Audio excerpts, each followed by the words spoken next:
तो प्यारे बच्चों, कैसे हैं आप सभी लोग? उम्मीद करता हूँ बहुत मस्त होंगे और मेंसुरेशन की लास्ट जो क्लासेस बची है उनका वेट कर रहे होंगे।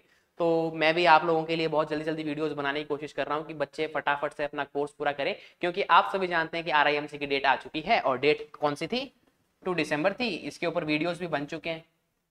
हमने इसके ऊपर पूरी डिटेल में बता दी कौन फॉर्म भर सकता है, कौन फॉर्म नहीं भर सकता है, डेट ऑफ बर्थ के क्या इश्यूज हैं या क्या उसके अंदर एलिजिबिलिटी क्राइटेरिया है। ठीक है। उसमें अगर आपको दिक्कत लगे कि सर RIMC फॉर्म में हमें ये प्रॉब्लम आ रही है या किसी भी फॉर्म में प्रॉब्लम आ रही है, आप हमारे वीडियोस के नीचे कमेंट किया कीजिए। विद इन 24 आवर्स आपको एक संतोषजनक रिप्लाई मिलेगा, मतलब कि एक सेटिस्फाइंग आंसर मिल जाएगा। ठीक है। तो 2 दिसंबर को आपका पेपर है। Wish you all the best, तैयारी करें। अभी आपके पास में बहुत सारा समय है। देखिए, आपके पास में अगस्त पूरा है, आपके पास में फिर उसके बाद में सितंबर है, अक्टूबर है, नवंबर है।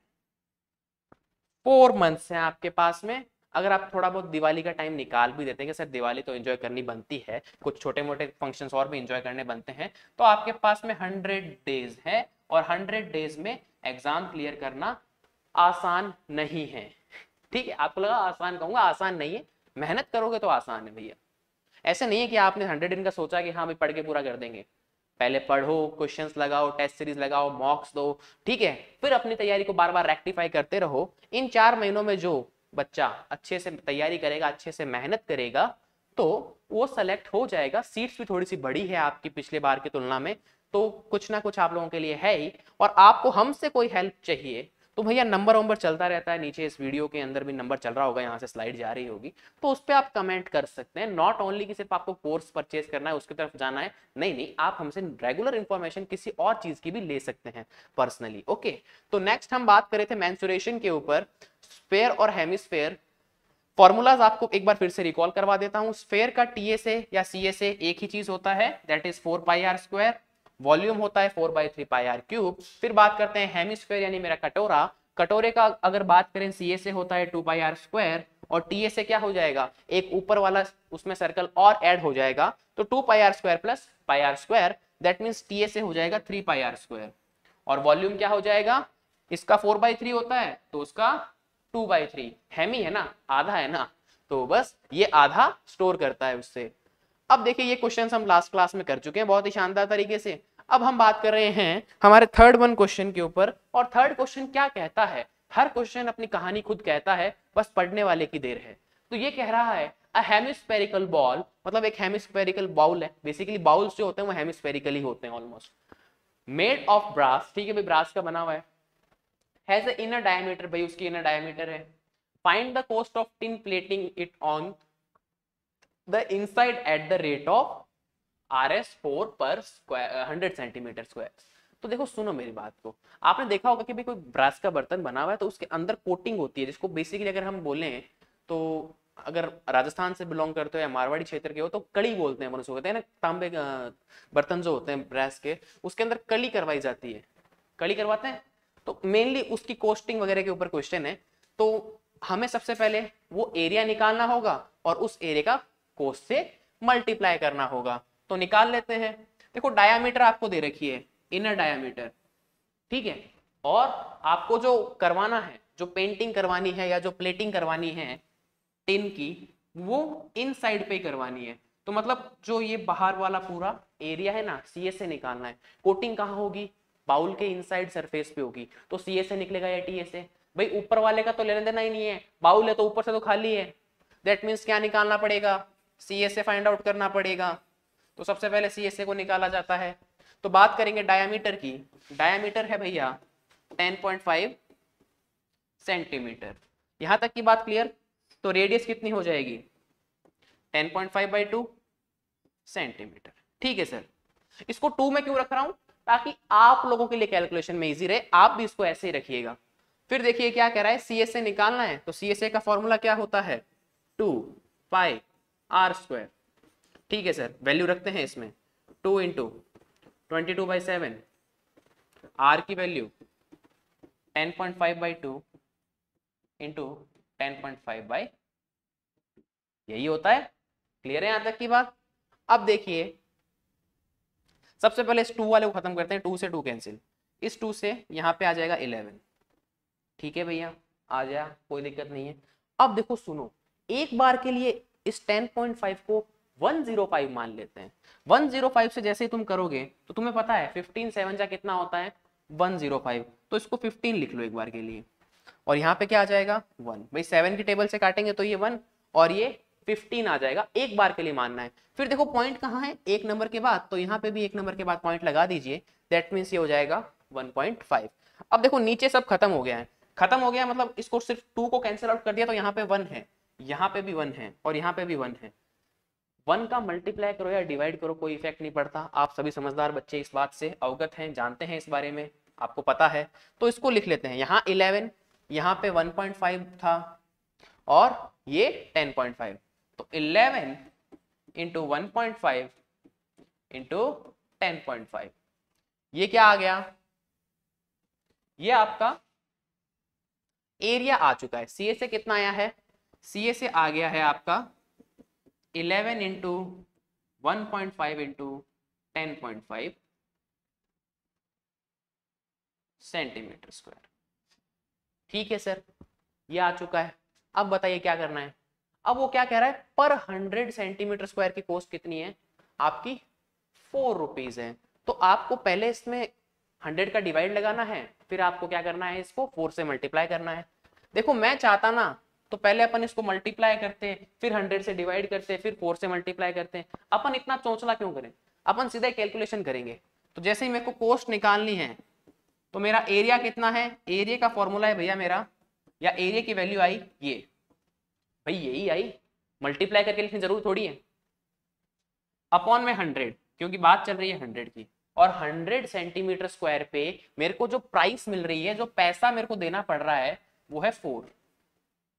आइए सर अब इसको हम फाइनली कैलकुलेट कर लेते हैं, तो क्या आंसर रहने वाला है उसको देखते हैं। अब देखिए हम इसको कैलकुलेट करने जा रहे हैं, तो सबसे पहले 4 से इसको कैंसिल आउट करते हैं, ये हो गया 25, हो गया 25। अब देखिए इनको आप एक बार के लिए फिर से नॉर्मल मान लीजिए, 5 की टेबल से करेंगे आंसर 5 आएगा, इसको करेंगे 3 आएगा, और एक के बाद पॉइंट यानी 0.3, और 5 से इसको करेंगे 105 को 5 से कर दीजिए, क्या आंसर आएगा बताइए, जल्दी से बताइए क्या आंसर आएगा। 21 आता है, ठीक है सर 21 आता है, 21 लिख दिया, और पॉइंट कहाँ था, एक के बाद, तो पॉइंट यहाँ लगा दीजिए। तो your answer will be 11 into 0.3 into 2.1। ठीक है सर, क्लियर है यहाँ तक की बात। अब क्या कीजिए, 3 को 21 से सीधा मल्टीप्लाई कर लीजिए एक बार के लिए, 3 को 21 से मल्टीप्लाई करेंगे और आंसर विल बी 63। कितना, 63, और पॉइंट कितने के बाद लगेगा, एक पॉइंट ये और एक पॉइंट ये, तो 2 के बाद में पॉइंट लग जाएगा, मतलब 0.63। ये 0 थोड़ा अजीब सा लग रहा है तो इसे हटा देते हैं। तो अब हमें इसको मल्टीप्लाई करना है, फाइनली वो हमारी कॉस्ट आ जाएगी। तो मल्टीप्लाई कैसे करोगे, 0.63 इंटू 11 करके देख लो, ये आ जाएगा 63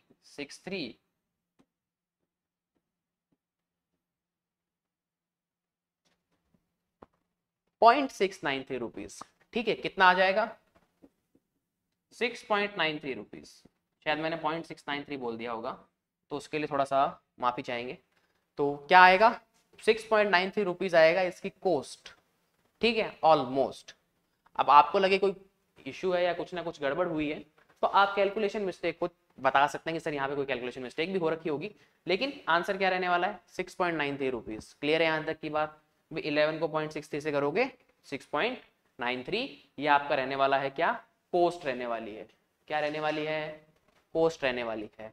मेथड यही रहेगा, ठीक है। और मैं जो ये आपको सिखा रहा था ना, ये कैलकुलेशन करना भी साथ साथ सिखा रहा हूं कि कैसे कैलकुलेशन की जाती है। अगर पहले इसको पूरे को मल्टीप्लाई करोगे, फिर डिवाइड करोगे, फिर आप उसके बाद में फिर कोस्ट के लिए करोगे, तो वो बहुत ज्यादा लेंथी पड़ जाएगा। देखो पहले इसको पूरे को मल्टीप्लाई करोगे आप, फिर कोस्ट के लिए 100 से डिवाइड करोगे, फिर वापस 4 से मल्टीप्लाई करोगे, तो मल्टीप्लाई डिवाइड मल्टीप्लाई क्यों करूं मैं इसको कैंसिलेशन करूंगा, सीधा जो लास्ट में प्रोडक्ट बचेगा उसको सल्टा दूंगा। अब देखो, the dome of a building is in the form of hemisphere. अगर डोम की बात करें तो डोम क्या होता है यार, आप लोगों ने ताज वगैरह की जो बिल्डिंग है, ताज होटल जो है, उसके ऊपर देखे होंगे कि भाई बढ़िया बिल्डिंग बना के उसके ऊपर इस तरीके से कुछ बने हुए रहते हैं। वो डायग्राम कुछ अच्छा नहीं बना खास मेरा, कुछ इस तरीके के बने हुए होते हैं ना, कुछ इस तरीके के बने हुए शेप्स होते हैं, ठीक है, अच्छे अच्छे गुंबद जिसको कहते हैं, ठीक है। तो बेसिकली इसके अंदर जो ये बना हुआ है, ये किसका बना हुआ है, ये कुछ इस शेप का बना हुआ है, हेमिस्फेरिकल शेप, इस टाइप का गुंबद बना हुआ है। इस गुंबद का आपको क्या दे रखा है, डायमेंशंस वगैरह दे रखी है, और आपको पूछा है कि cost of painting in the rate of at the rate of RS 2 rupees per square metre. तो मुझे सबसे पहले इसका एरिया निकालना पड़ेगा। अब एक बात बताओ, अगर डोम बनाया है किसी इंसान ने, अगर मैं यहाँ खड़ा हूँ, डोम बनाया है, तो अगर मैं उसको बंद कर दूंगा तो उसकी क्या वैल्यू रह जाएगी, वो तो ऊपर वैसा ही दिखेगा।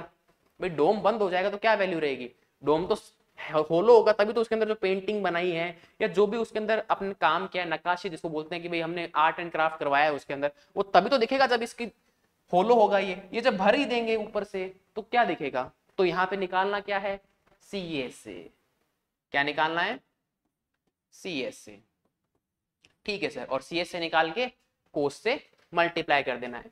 आप लोगों को ये चीज समझ में आ गई होगी, लेकिन आप घबरा गए इसको देख के। ऐसा काम RIM से कई बार कर देता है। 63 DM भी लिखा है। मैं पहले भी बता चुका हूं कि DM का मतलब क्या होता है। देखो DM का मतलब होता है, डिस्ट्रिक्ट मजिस्ट्रेट नहीं होता है, पहले ही बता देता हूं, आपका कलेक्टर नहीं होता है। यहाँ पे डेसीमीटर है, ठीक है, डेसीमीटर। दैट मीन्स 63 DM अगर है तो उसकी वैल्यू क्या हो जाएगी, 63 डेसीमीटर। और 1 डेसीमीटर का मतलब होता है 10 सेंटीमीटर। कितने सेंटीमीटर, 10 सेंटीमीटर। तो आप मुझे बताइए कि 63 डेसीमीटर का वैल्यू कितना हो जाएगा, 63 इंटू 10 यानी कि 630 centimetre. Such an amazing amount, 630 centimetre, ठीक है सर। अब देखो, क्या मैं रेडियस यही काम में ले लूं, 63 सेंटीमीटर, ये वाली रेडियस क्या आ गई, 630 सेंटीमीटर। तो आप लोग कहोगे नहीं सर, आप रेडियस ये काम में मत लीजिए, इसको मीटर में चेंज कर लीजिए, क्योंकि वहां पे जो कॉस्ट मिलने वाली है वो स्क्वायर मीटर की मिल रही है, ना कि स्क्वायर सेंटीमीटर की। यानी कि स्क्वायर मीटर का मतलब हो गया मीटर स्क्वायर, ठीक है। अगर लिखते हैं ना तो स्क्वायर पहले आ जाता है, मीटर बाद में आता है, जब उसको थ्योरेटिकली लिखते हैं, और जब रिप्रेजेंट करते हैं तो ऐसे करते हैं। तो एरिया मीटर स्क्वायर में तो पहले ही मीटर स्क्वायर में चेंज कर लेते हैं, बाद में तुम कई बार क्या करोगे, 100 से डिवाइड कर दोगे या 10,000 से मल्टीप्लाई कर दोगे, वो चीजें तुम्हारी कंफ्यूजन क्रिएट करेगी। तो पहले इसको मीटर में चेंज कर लेते हैं, जो तुम आसानी से कर सकते हो। तो मीटर में चेंज करने के लिए क्या करेंगे, 100 से डिवाइड कर देंगे, ये चेंज हो गया मीटर में, 0 से 0 कैंसिल, यहाँ आ जाएगा 6.3, जैसे यहाँ लगाओगे यहाँ पॉइंट आ जाएगा, तो 6.3 मीटर। आर की वैल्यू ये आ गई। देखो मैं आपको कोई भी चीज बताता हूं ना, तो आपकी हेल्प करने के लिए बताता हूं, आप उसको अच्छे से अंडरस्टैंड कर सको इसलिए बताता हूं। अब देखो हेमिस्फेयर है, CSA का एरिया आप सभी को पता है, क्या होगा CSA इसका, 2πr²। तो 2 लिख दीजिए, पाई की वैल्यू 22/7 लिख दीजिए, आर आपका 6.3 इंटू 6.3, ठीक है, यही रहने वाला है। अब इसको सॉल्व कर लेते हैं, आइए ढंग से। देखो सुनिए बात को, एक बार के लिए क्या कीजिए, नॉर्मल 63 मान लीजिए, क्या मान लीजिए, नॉर्मल 63। और नॉर्मल 63 को जैसे ही आप डिवाइड करेंगे 7 से, आपका आंसर आएगा यहाँ पे 9 और यहाँ पे 1। अब पॉइंट 1 के बाद था तो यहाँ पॉइंट लगा दीजिए। मतलब करना क्या है, नॉर्मल अपन डिवाइड या मल्टीप्लाई करते हैं तो नॉर्मल करते हैं, बाद के बाद में पॉइंट की क्या सिचुएशन थी वो देख के पॉइंट लगा देते हैं। तो ये आ जाएगा 0.9। अब इसको सॉल्व कर लीजिए, इन दोनों को मल्टीप्लाई करेंगे, आंसर आएगा 44, ठीक है सर। इसको इससे करेंगे, आंसर आएगा 0.9, और यहां से करेंगे 6.3। क्लियर है यहां तक की बात सभी को अच्छे से। अब आप इसको मल्टीप्लाई कर लीजिएगा, जैसे ही मल्टीप्लाई करोगे आपके पास में एक अच्छा सा एरिया आएगा, और वो क्या आएगा 6.3, और इसको अगर आप मल्टीप्लाई करते हैं, देखो इसको मल्टीप्लाई करोगे तो आंसर आएगा 39.6। देखो इन दोनों को मल्टीप्लाई करेंगे तो, इसको चलो ब्लैक से करते हैं अच्छे से दिखेगा, इसको जब इससे मल्टीप्लाई करोगे आंसर आएगा 39.6, और जब 39.6 को 6.3 से करोगे तो आंसर जो आएगा उसको तुम्हें क्या करना है, 2 रुपीज से मल्टीप्लाई कर देना। और जैसे 2 रुपीज से मल्टीप्लाई करोगे तुम्हारे पास फाइनली कॉस्ट आ जाएगी उस डोम की पेंटिंग की, उस डोम की नक्काशी की। तो तुम्हें सबसे पहले ये देखना होता है कि मुझे सीएसए निकालना है, टीएसए निकालना है। अगर तुम्हें ये पता चल गया कि मुझे सीएसए या टीएसए क्या निकालना है, तो उसके बाद में तुम्हें एडजस्ट करना होता है कि भाई डेसीमीटर है तो उसको सेंटीमीटर में एडजस्ट कर दूं, फिर आंसर अगर मीटर स्क्वायर में है तो पहले से मीटर लेके चला जाता हूं। ये जो चीजें बताता हूं ना, ये एलिमेंट्री बच्चों के लिए होती है, तो बच्चे सीखना चाहते हैं। कोई बहुत ज्यादा फास्ट या अच्छा बच्चा है वो भी देख रहा होगा, तो वो भी कुछ ना कुछ कैलकुलेशन कैसे करनी है उसका नया आइडिया सीख रहा होगा, लेकिन उसके दिमाग में कुछ चलती है कि सर इसको ऐसे चेंज क्यों किया, वैसे क्यों किया, इनको मल्टीप्लाई कर लेते, आपने जो मैं बता रहा था कि 21/2 किया था उसको 10.5 कर लेते। तो मैंने वो कैलकुलेशन करने के लिए ऐसा नहीं किया। और जो बच्चे थोड़ा सा कम समझ पाते हैं, मैथ से डरते हैं, घबराते हैं कंसिस्टेंसी के इशू के कारण, उनकी भी हेल्प होती रहे, इसलिए ऐसा किया जाता है किसी भी टीचर के द्वारा, सिर्फ मेरे द्वारा नहीं, किसी भी टीचर के द्वारा। अब देखो ये लास्ट क्वेश्चन हम देखेंगे आज का। Find the volume of sphere whose radius is, नीचे डेरी रेडियस दे रखी है आपको। तो देखिए ये रेडियस दे रखा है आपको, वॉल्यूम का फॉर्मूला क्या होता है 2/3 पाई आर क्यूब। 2/3 लगाइए, पाई का वैल्यू 22/7 लगाइए, आर को क्या कर दीजिए 2 इंटू 2 इंटू 2। क्लियर है ये सब। अब आप इसको मल्टीप्लाई कर लीजिएगा। देखो ये 22 है, 2 2 2 ये 4/2 है, तो कितना हो जाएगा 16 अपॉन इसको मल्टीप्लाई कर दीजिए 21 और आंसर सेंटीमीटर क्यूब। ये आपका होमवर्क रहेगा। नेक्स्ट देखिए रेडियस कितना है 3.5, तो अगेन फॉर्मूला वही रहेगा 2/3 पाई आर क्यूब। 2 लिखिए, बाई 3 लगाइए, पाई की वैल्यू 22/7 लिखिए, आर कितना है 3.5 इंटू 3.5 इंटू 3.5। देखो फास्ट नहीं कर रहा हूँ, सीधा फॉर्मूला बेस्ड क्वेश्चन है, एलिमेंट्री क्वेश्चन है, बोलते बोलते बता रहा हूँ, तो कोई ये ना कहे कि फास्ट करवा रहे हो। ठीक है, थोड़ा सा इसमें कैलकुलेशन में आपकी हेल्प कर देता हूँ। यहाँ पे 3.5 क्या होता है 7 का हाफ होता है, तो बस यहाँ 1 और यहाँ 2, इस 2 से इस 2 को कैंसिल आउट कर दीजिए। अब देखो 35 का स्क्वायर मैंने आपको बता रखा है, 35 का स्क्वायर क्या होता है नॉर्मली, 35 का स्क्वायर क्या होता है, इसका स्क्वायर कर दीजिए 25, 3 के बाद काउंटिंग में आता है 4, तो 3 इंटू 4 कितना होता है 12, तो 1225 और पॉइंट एक एक के बाद है, तो आप ऐसा लिख सकते हैं 22, इन दोनों को मल्टीप्लाई करेंगे तो आंसर आएगा 12.25 अपॉन 3। इसको सॉल्व कर लीजिएगा और पीछे सेंटीमीटर क्यूब चिपका दीजिएगा। लास्ट क्वेश्चन आपका होमवर्क में ही रहेगा, सेम इसी फॉर्मेट में आपको लिखना है और करना है। यार अब ये क्वेश्चन मेरे से करवाने की उम्मीद मत रखो, अगर कर रहे हो तो भाई फिर RIMC वगैरह भूल जाओ, क्योंकि दोनों क्वेश्चन बता दिए उसके बाद भी अगर ये आपसे नहीं हो रहा है तो भाई सोचने की आवश्यकता है आपको कि हमें प्रिपरेशन करनी चाहिए या नहीं करनी चाहिए। ठीक है, तो नेक्स्ट हम मिलेंगे और इस चैप्टर को हम फिनिश करेंगे। 2 से 3 रिमेनिंग क्वेश्चंस और हैं। ठीक है, वीडियो को ज़्यादा लेंथी नहीं करेंगे, 2 से 3 क्वेश्चन है, उसके बाद मेंसुरेशन खत्म है, उसके बाद नेक्स्ट हम पढ़ने वाले हैं बहुत ही शानदार तरीके से। अब थोड़े छोटे छोटे टॉपिक उठा लेंगे। क्या करेंगे, छोटे टॉपिक उठा लेंगे। नेक्स्ट मैं सोच रहा हूँ सिंप्लीफिकेशन, LCM SCF वगैरह उठा लूँ। LCM SCF एक क्लास के अंदर फिनिश, थोड़ा लंबा वीडियो करके 2-3 मेन चीज़ें वो फिनिश करवाऊंगा। ठीक है, तो नेक्स्ट हम मिलने वाले हैं बहुत जल्दी। तब तक के लिए पढ़ते रहें, हंसते रहें, मुस्कुराते रहें, अपना और अपने परिवार का नाम रोशन करें, अपना और अपने परिवार का ख्याल रखिए। जय श्री कृष्णा, जय श्री श्याम, जय हिंद, जय भारत।